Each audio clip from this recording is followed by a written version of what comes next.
Bonsoir et heureux de vous retrouver pour ce nouveau 7-8, le journal. Voici les titres. Vendredi dernier, 3 personnalités de 50 ans en Yvelines ont reçu la médaille d'or de la Fédération française de cyclisme pour leur investissement sur le dossier du Vélodrome national.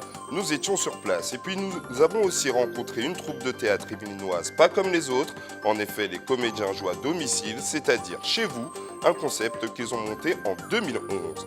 Samedi dernier, un atelier robotique destiné aux enfants de 11 à 15 ans a été organisé à l'espace Yves Montand à Guyancourt. Les enfants ont pu s'initier à l'électricité, au circuit fermé ou encore à la soudure. C'est désormais officiel. Une semaine après sa victoire à la primaire de la gauche, le député de la 11e circonscription des Yvelines, Benoît Hamon, a été investi candidat à la présidentielle par le Parti socialiste. Devant ses soutiens et des personnalités du PS réunies à Paris, l'ancien ministre de l'Éducation a notamment rappelé son ambition de réunir la gauche.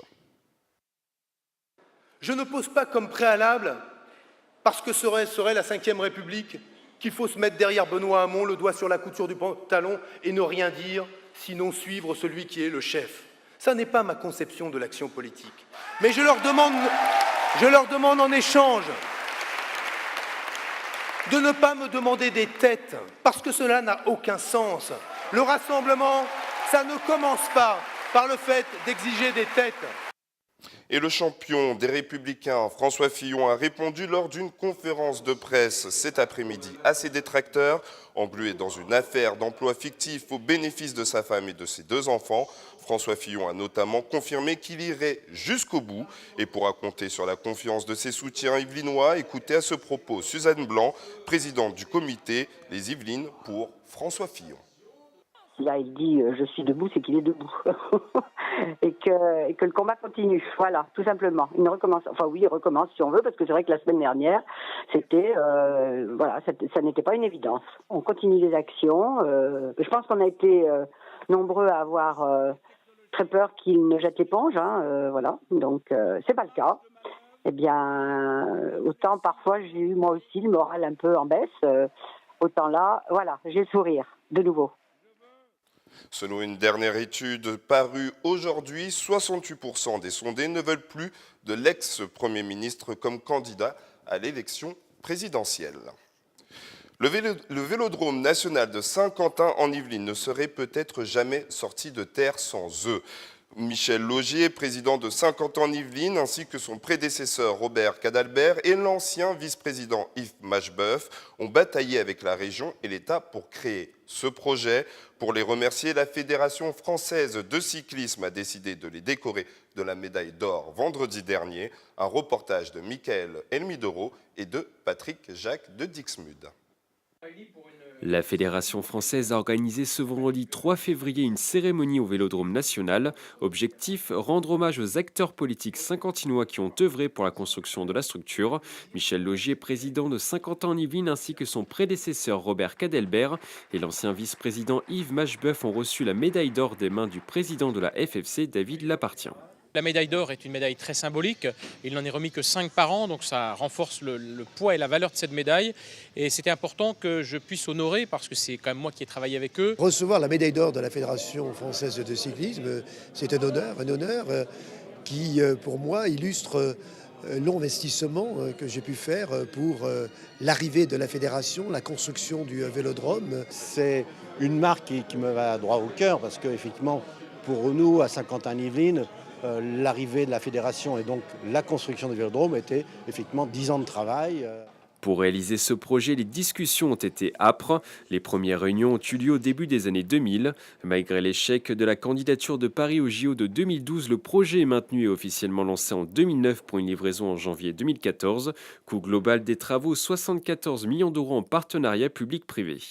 C'est jamais évident de sortir des équipements publics de ce niveau-là. En plus, on arrivait à des périodes qui commencent à être difficiles. Et donc, il fallait arriver à bien montrer que globalement, le projet tel qu'il était ficelé tenait la route tant sur l'aspect de la réussite sportive, mais aussi de son équilibre avec les manifestations qu'on pouvait y faire. Et en même temps, prendre la globalité des besoins, que ce soit pour la fédération, mais aussi pour le territoire. Mais la plus belle récompense pourrait arriver le 13 septembre prochain avec la désignation de la ville hôte pour les JO de 2024. Si le dossier parisien est retenu, le Vélodrome accueillera à cette occasion les épreuves de cyclisme sur piste et le BMX. Depuis octobre, le Centre de musique baroque de Versailles s'est lancé dans le projet Génération Lully. Le but, permettre aux habitants de Trappes de découvrir l'art baroque. Dans ce cadre, jeudi dernier, les lycéens de la Plaine de Naufre ont rencontré un professionnel. Il leur a fait découvrir les costumes du bourgeois gentilhomme de Molière. Ma foi, monsieur Jourdain, j'avais une impatience étrange de vous voir. Vous êtes l'homme du monde que j'estime le plus. J'ai parlé de vous encore ce matin dans la chambre du roi. Vous me faites beaucoup d'honneur, monsieur. Dans la chambre du roi? Un riche bourgeois qui veut devenir un noble, une source de moquerie pour Molière lorsqu'il a écrit Le bourgeois gentilhomme. Ici, monsieur Jourdain et les différents personnages sont joués par des lycéens de Trappes. Une découverte de l'importance du costume. Les costumes, j'ai fait que 100. Après, quand on m'a donné les costumes, c'est sûr que ça m'a mis plus à l'aise par rapport au personnage. Ouais, ça aide, tu te sens mieux, t'as la perruque, tu te dis là, t'es vraiment dans le personnage et tout. Ils ont préparé plusieurs scènes extraites de Bourgeois gentilhomme. Et l'exercice étant de le répéter une fois sans costume, donc comme dans le cadre d'une répétition, et une fois avec les costumes, donc des costumes là, des costumes traditionnels, des costumes historiques, et de voir tout ce que ça apportait, à la fois pour le public, donc pour ceux qui observaient la répétition, et pour les acteurs. Mis en place par le Centre de musique baroque de Versailles, cet atelier s'inscrit dans le projet Génération Lully. Une cinquantaine d'élèves ont pu se familiariser avec l'univers de la comédie. Il y a eu beaucoup d'intérêt, surtout pour les costumes, parce qu'ils n'ont pas l'habitude. Ce sont quand même des costumes qu'on n'a pas l'habitude de voir, ni de toucher, ni de manipuler, et surtout pas d'enfiler. Et donc ils ont été effectivement très surpris et je pense touchés, parce que ça fait partie d'un certain patrimoine. Dans le cadre de Génération Lully, près de 1000 trappistes sont invités à participer à ce type de découverte, une action éducative, artistique et culturelle qui va durer jusqu'en 2018. Et on continue encore avec du théâtre, avec cette initiative originale d'une troupe pas comme les autres. En effet, ces comédiens jouent uniquement à domicile, c'est-à-dire chez vous, lancé un peu par hasard en 2011. Le concept se fait connaître grâce aux bouches à oreilles. Voici une pièce de théâtre sans théâtre. Ce décor n'est autre que le chaleureux salon d'un couple de Montigny-le-Bretonneux. Le temps d'une soirée, les habitants ont accueilli chez eux les comédiens de la troupe Vue sur scène. J'aime jouer chez les gens parce que c'est une pièce qui est assez intimiste et donc le décor se prête tout à fait au thème de la pièce qui est une réflexion du couple sur son devenir. Les comédiens Denis Tison et Catherine Germain incarnent un couple de sexagénaires au bord de l'ennui, alors que leurs enfants viennent de quitter le nid familial, les laissant seuls en face à face. T'es pas contente aujourd'hui ? Si, mais j'ai envie de passer à autre chose. J'ai peur de m'ennuyer. T'as commencé à t'ennuyer ? Oui. Quand on joue, le public est à 3 mètres, c'est-à-dire qu'on le sent, on sent sa respiration, quoi. Ça change totalement la conception du théâtre classique. Complètement. Huis clos dans un salon, cette pièce intitulée Bleu Caramel se prête bien à ce genre d'expérimentation. Mais ne vous y trompez pas, il y a bien une mise en scène. On utilise le lieu tel qu'il est. Idéalement, on se dirait « Ah, ça serait bien que la cuisine, elle soit donc ce qu'on appelle au jardin, au théâtre, c'est-à-dire sur la gauche de l'image. Si elle est à droite, on fera avec la droite. » Et donc, c'est pour ça qu'ils ont un petit temps de répète sur place pour reprendre leur marque. Ce soir-là, les fonds ont été reversés à l'association La Cordée Francilienne, dont s'occupe Catherine. Je trouve que c'est vraiment une idée à développer. Ça fait passer un bon moment ensemble et ça sort un petit peu beaucoup, même de l'ordinaire, quoi. À la fin de la pièce, les comédiens acceptent volontiers de partager un moment de convivialité. Alors, n'hésitez plus, la troupe se produit dans toute la France. 3 personnes condamnées à rester ensemble pour l'éternité. C'est une œuvre incontournable de la littérature française. Huis clos de Jean-Paul Sartre est à redécouvrir sur scène. La troupe Scrap & Scène, originaire de Trappes, se produit tous les samedis jusqu'au 18 février dans un théâtre parisien.